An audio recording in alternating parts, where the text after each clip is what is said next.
All right. You gotta pick up the ventilation bulb. Yeah. Sure again. Not moving. Yeah. So, okay. Can you slide it like that?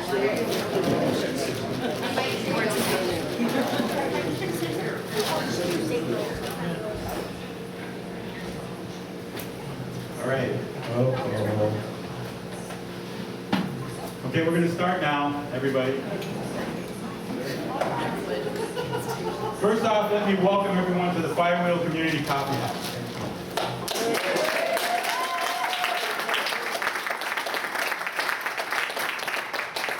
Thank you. Formerly the Firewheel Books and Beans on Oak Street. We moved up here a couple of months ago, and it's just been great ever since. A lot of support from the community, and it's really exciting, and I'm very happy. I'm sure all of us who are part of the Firewheel feel the same way. This is a historic day. It's the first of what we will hope to be a continuing, ongoing series of panel discussions on issues of the day. What's wrong with our society today is that we've lost touch with the past. We don't have a community center anymore. We don't have the town square. We want this to be our town square. Yeah.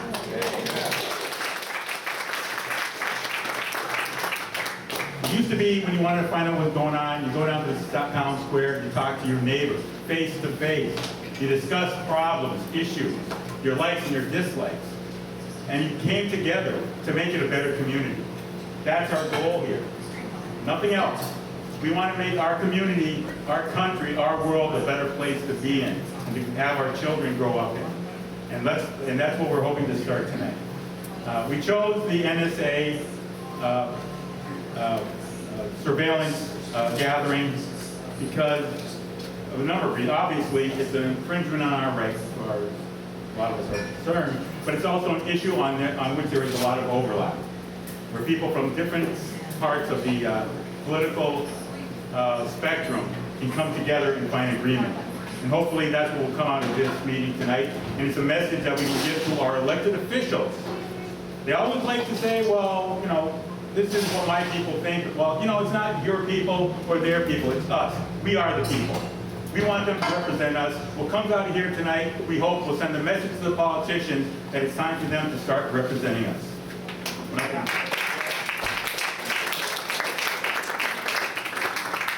And with that, I'll hand the microphone over to Chelsea. She should take it from here. Thank you, Mike, very much. My name is Chelsea Zybach.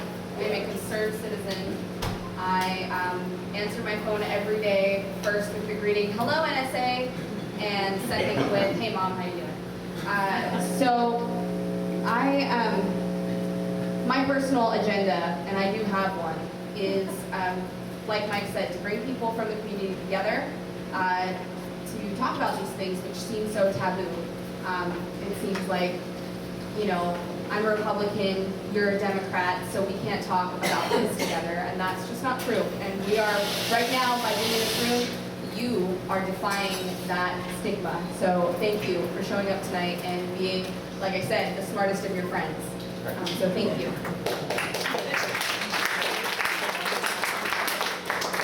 Really quickly, I'm going to lay out how this meeting is going to work. We have a format, like every good meeting should. Every panelist is going to get approximately 5 minutes to present their view, which hopefully sticks to the topic. That's my hope.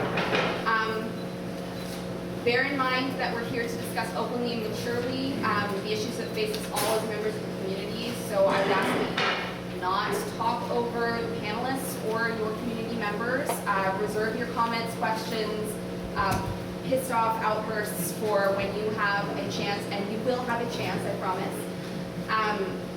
And please try to keep your input, panelists as well, to the matter at hand, which is the NSA and the surveillance state and how that affects us as Americans. Feel free to talk about Edward Snowden, that's not off now, so that's kosher. So after each panelist gets 5 minutes, that'll be about 25 minutes, then we'll open up the stack for members of the community. Each person will get about 3 minutes, and what you will do is you will, well, I'll describe more, but you'll indicate to me that you'd like to speak. I will take your description down, and I will call upon you when it is your turn to speak and give you about 3 minutes to talk. Again, 3 minutes, we'll discuss that more. We will continue the discussion for 40 minutes and then return the floor to the panelists for 3 minutes each to wrap up, answer any questions that they heard. My voice is very loud now. And a couple of just real short ground rules. And I know I've said it already, but it's very important. Stick to the matter at hand, because we are all mature adults and we can do that. Be respectful to the rights of others to express their opinions, even if it's not your own opinion. You know, we're adults. We can do that too. Maintain intelligent and respectful dialogue. Ad hominem arguments not only make you sound stupid, they are also a logical fallacy, so try to not use them. Just be nice, be friendly, be smart. Remember, we're all members of the same community. We all face similar problems, obviously not the same, but the NSA is one that we all are affected by to some extent, and we need to be compassionate to the needs and feelings of others. So I know we can do it. You guys are all super awesome, even for showing up. Thank you again. All right, so thank you so much for coming out tonight to participate in the discussion. I'm going to introduce your panelists. They've already decided an order based on random selection, so there's no stacking here. Everyone can be happy. Yay! So first up, we will have Dean Smith, who is a former NSA employee.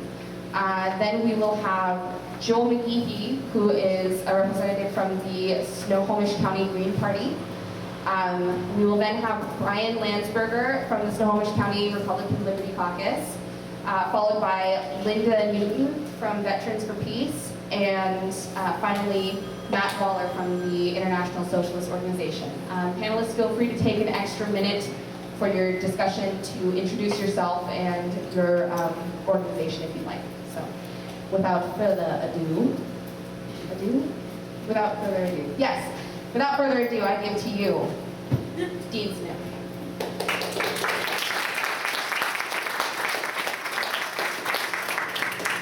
Well, hi, and thanks everyone for being here tonight. This is quite an auspicious occasion that we actually talk about something of importance in our community and in the world today. Yeah, I'm a former NSA employee. Let me assure you that I have had no contact with NSA for at least 25 years. Or anybody who even works there that I know of for 25 years.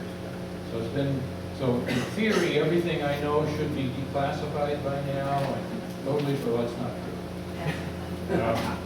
I joined NSA in 1964. I was recruited right out of college. I was a physics and math major at Purdue University.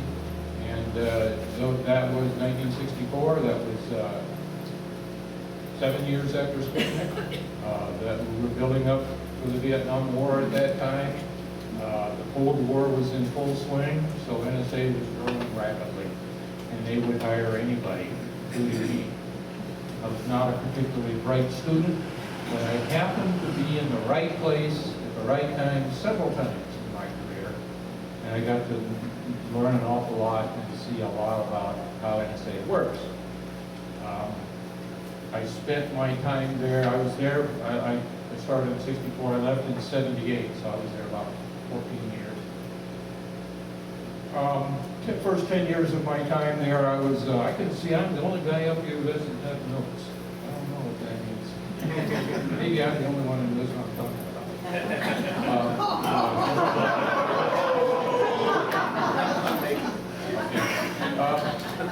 The first 10 years I was there, I was in the trenches.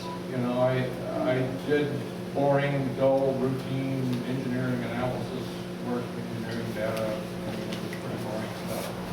I was, my official title was that I was a research mathematician, and I published a lot of papers, I taught classes, I published, I think, 2 books on signal analysis and information theory and communication theory. Some of the work I did was considered seminal work and is still referred to in the literature of that field. But all of my publications were classified, top secret. I can't even read them today. I can't even remember them today, so that's how important they were. The first 10 years, as I said, were in the trenches. 2 years that I was there, well, after you're at NSA for 10 years, they begin to trust you. You know, they begin to think, oh, well, this person's going to stay around for a while. They've proven their loyalty. So at 10 years, you begin to get a lot more clearances, special access, and you can find out what's going on in various places. The last 2 years that I was at NSA, I was working on a project that was regarded as so important for national security that it was a big threat to national security, something the Soviets were doing to us. And that was so important it was being managed out of the White House. There was a special committee set up that met monthly in the executive office building right next to the White House. And I would go down there every month, and we were working on finding a solution to this terrible problem. I won't tell you what the problem was because I'd probably get shot if I did that. My own personal assessment was that, number one, it wasn't really a problem. I mean, the evidence we had that it might be a problem was 10 years old and very scant and circumstantial, and it just didn't make sense to me that it was really a problem. And by that time, I had some 12 years of experience in the intelligence field, so I think I was in a pretty good position to be able to discern the truth. And I was working, I had two hats then. I was the presenter of technology to the rest of the government. I was there to explain to the other agencies and people in government, you know, what it was we were trying to do. And I also was the chief analyst within NSA to try to do quality control on this process, to evaluate whether or not what we were trying to do was really worthwhile and effective. It was my conclusion that it was totally ineffective. It was a program that would have cost us billions of dollars to implement, and I could break it for 25 cents, you know, as a cryptanalyst. So that's not the kind of leverage you want in a situation. Anyway, I had the dubious problem of telling the rest of the government that this was a lousy thing, we shouldn't be doing it, and also preparing to obey my NSA superiors. That's my phone telling me to shut up. And I think I did that. I think I did a pretty good job of that. And then I finally, but I had burned myself out at that point. I couldn't go on living this lie that I was living. It was something that involved NSA really, really getting in bed with the phone companies. Very much as has actually happened. And I was opposed to it. I thought it was immoral, unconstitutional, illegal, and wrong. And I stood up in a meeting of the National Security Council and I said, you know, this is immoral, unconstitutional, illegal, and wrong, and I am personally ashamed to be associated with these people. And I quit. And I was the first person who had ever quit NSA that I knew of.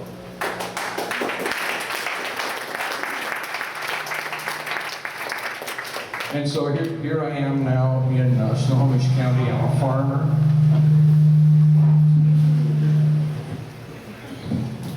I'm a local farmer, and I work harder than I ever have worked in my life, and it was a pretty good life. So I'll hand it back. Thank you so much, Steve.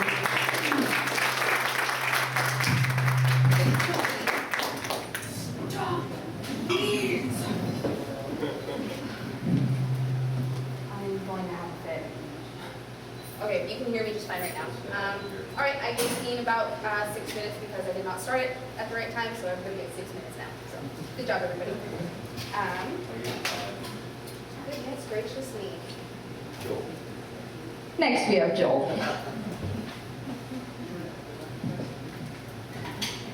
Hi, my name is Joel McGee, and I am a member of the Green Party of Snohomish County. I was actually drafted into this position here tonight, something I wasn't anticipating. It took me a while to think about this exactly. The first thing I did was I downloaded a document that was 44 pages of legalese, and I decided, guess what, I'm not going to be made readier by that. Am I doing anything wrong here? Closer? Oh, that's better. Sorry about that. So a couple of questions came to my mind. But first of all, there was a quotation from Gore Vidal. He quoted somebody else, as a matter of fact, before he died a couple of years ago.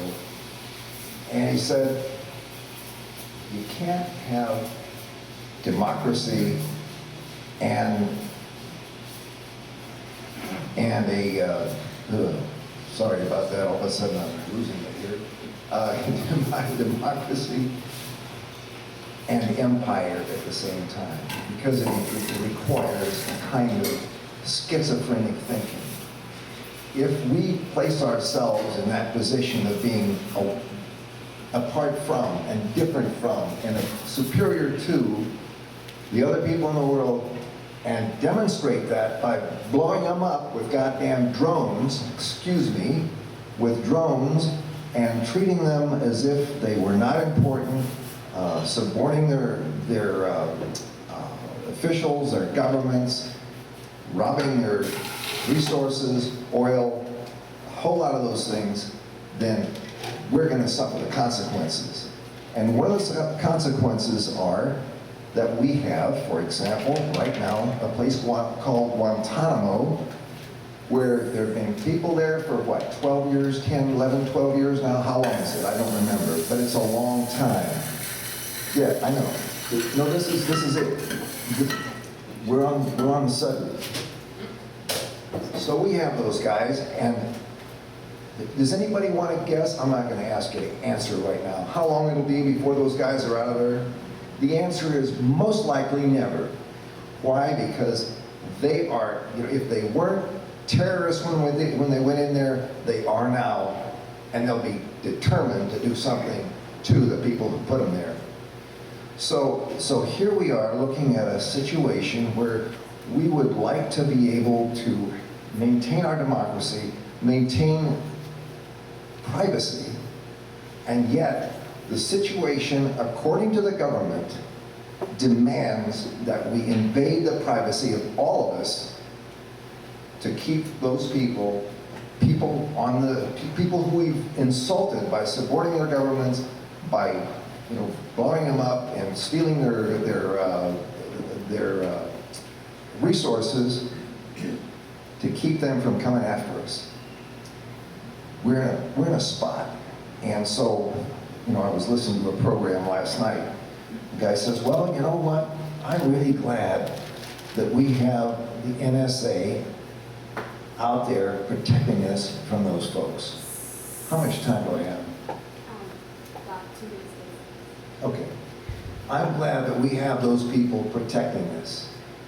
And because this way we won't have that suitcase bomb, that suitcase nuclear bomb come into our cities and blow up a city or contaminate it if it's a really dirty bomb. That's their intention. Well, I'm not sure that works, number one. And secondly, do we have a choice as to whether or not we give up our privacy for safety? And I don't really have an answer to that. And we have some folks here who are mathematicians who can give us an idea on that. But I can see the potential for infamy here, absolutely. Because if you think that information will never be misused once it's gathered, I got news for you. It's happening all the time. It's what happens. It's natural. But thank you. So, in a situation where the press is owned, it's a corporate press, where we are now torturing people, where our privacy is being violated often, and we're in 2 wars at this point, both of them failures, and we have 360,000 soldiers around the world in many countries. With those situations, I don't think we're headed in the right direction. We need to do something basic. Thank you.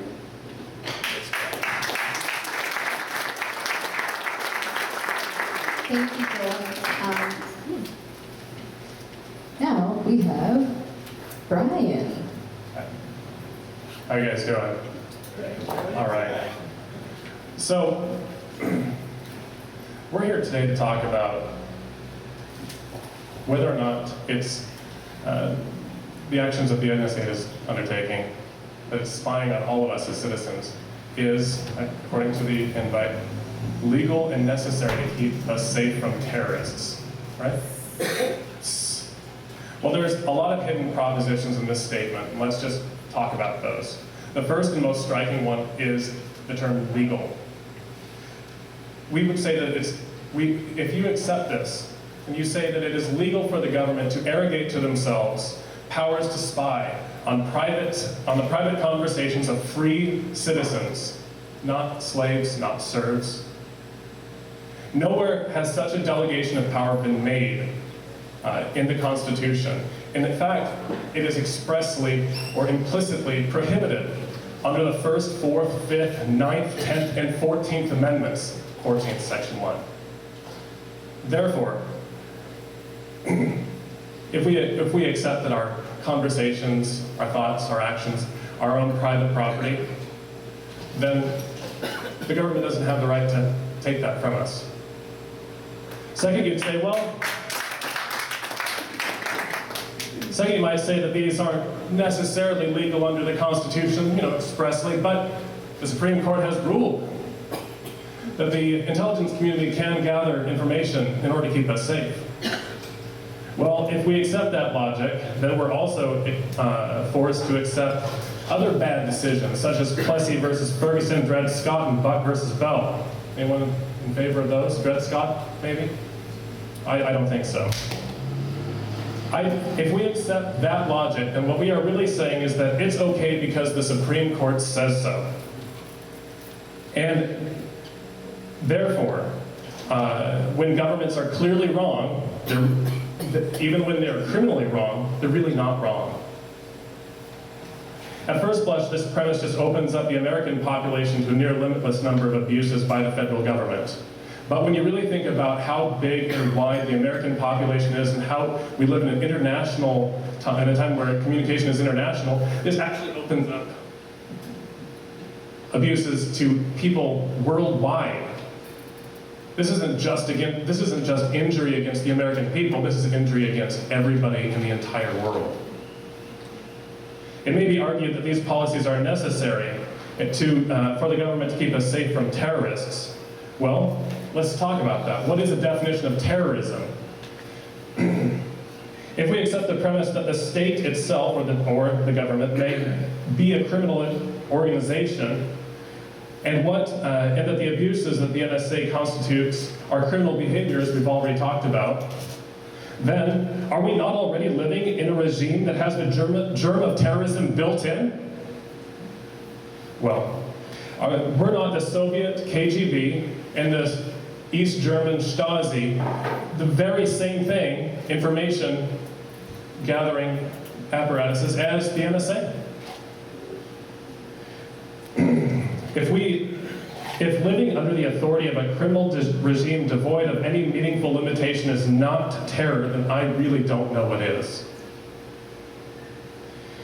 So let's talk about the topic that is our security worth us losing our democracy. Well, in common parlance, democracy just means majority rule. But if we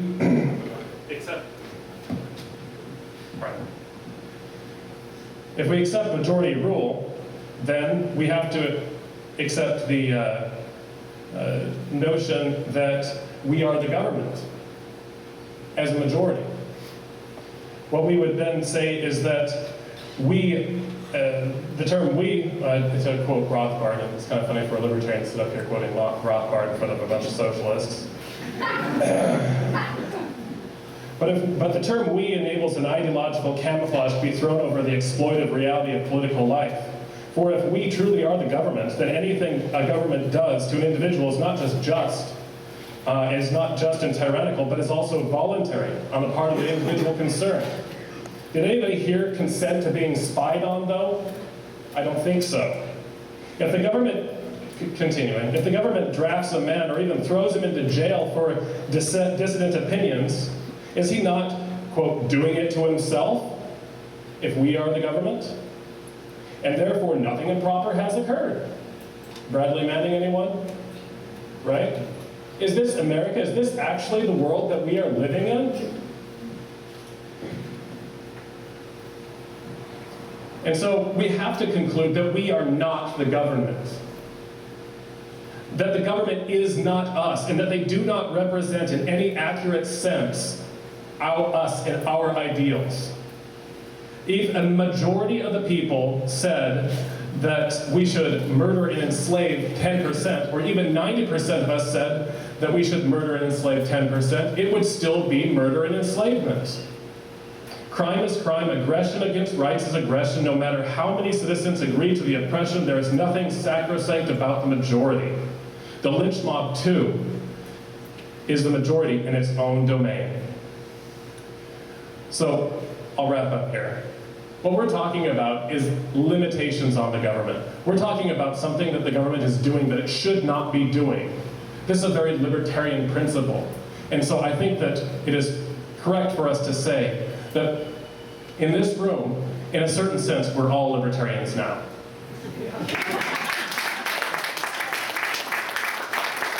Thank you very much, Brian. Next, we have Linda.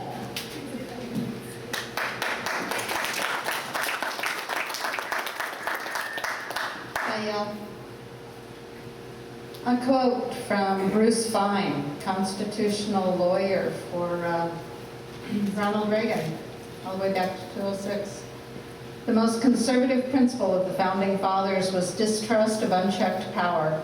Centuries of experience substantiated that absolute power corrupts absolutely.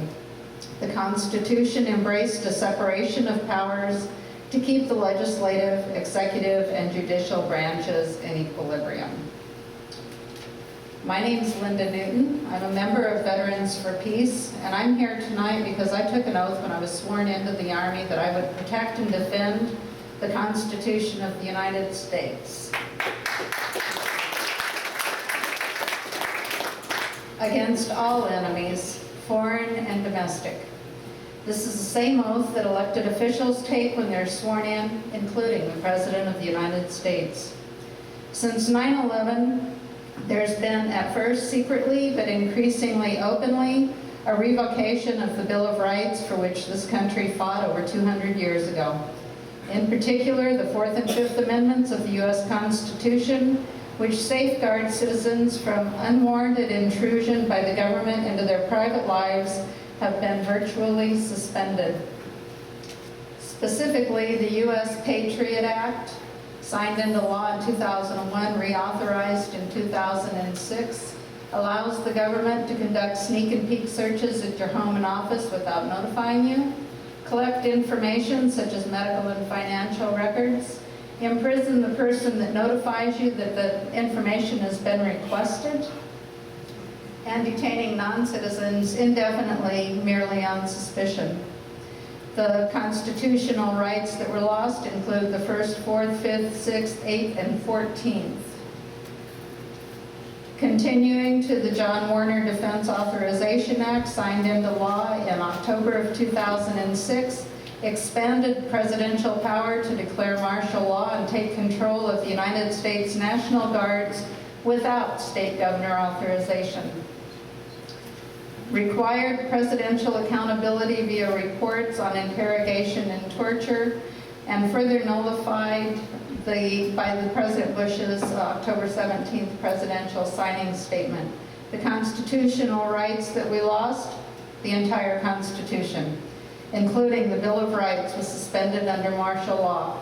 Additionally, this law would subvert posse comitatus, a U.S. federal law prohibiting federal military personnel and units of the United States National Guard from acting in a law enforcement capacity without the express authorization of the Constitution or Congress. The National Security and Homeland Security Presidential Directive, 2007, allows the sitting president to declare, quote unquote, a national emergency for any reason, including a terrorist attack, without congressional approval. NSPD 51 would result in the suspension of the legislature and the militarization of justice and law enforcement in America.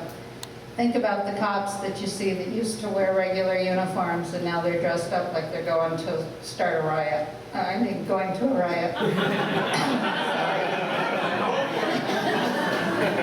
The constitutional rights lost, again, the entire Constitution, including the Bill of Rights, would be suspended under martial law.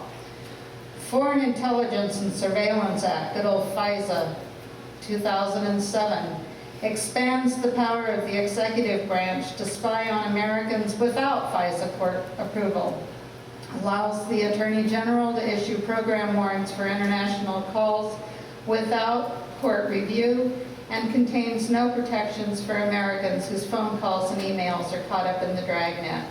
Constitutional rights lost, again, the first and the fourth. And here we are today, trying to find my notes. The NSA equals a dragnet surveillance program on every American citizen. What Edward Snowden has referred to as the architecture of oppression. The wholesale invasion of American citizens' privacy does not contribute to our security. Indeed, it puts in danger the very liberties we're trying to protect. Current whistleblowing gives us the possibility to roll back a key part of what has amounted to an executive coup against the U.S. Constitution. David Rovix recently released a song called Prism. And one of the lines really struck me the first time I heard it. I looked into a prism, and what did I see? I saw a police state looking back at me. Thank you.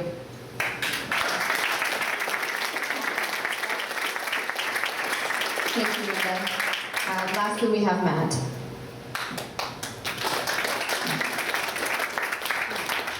Hi, my name is Matt Waller. I'm speaking for the International Socialist Organization, and I'm going to present the socialist perspective on the NSA revelations.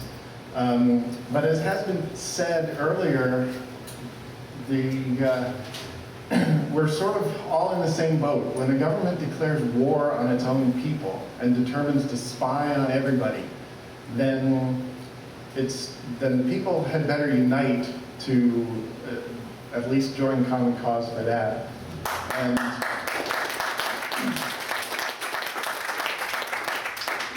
I have a good quote here about the culture of government secrecy. The liberties of a people never were, nor ever will be secure when the transactions of their rulers may be concealed from them. Patrick Henry said that in 1788. I mean, you know, when we think about governments opening the mail of private citizens, that's sort of the stereotypical image of a third world country. And when we think about governments bugging homes and tapping phones, that's sort of the stereotypical image of Soviet communism and East German police states. And by the way, those communist police state dictatorships have no greater enemy than the International Socialist Organization and today's socialists. Our agenda is democracy on the international level to meet the threat of government power, and especially economic power, which has already gone global. And one of the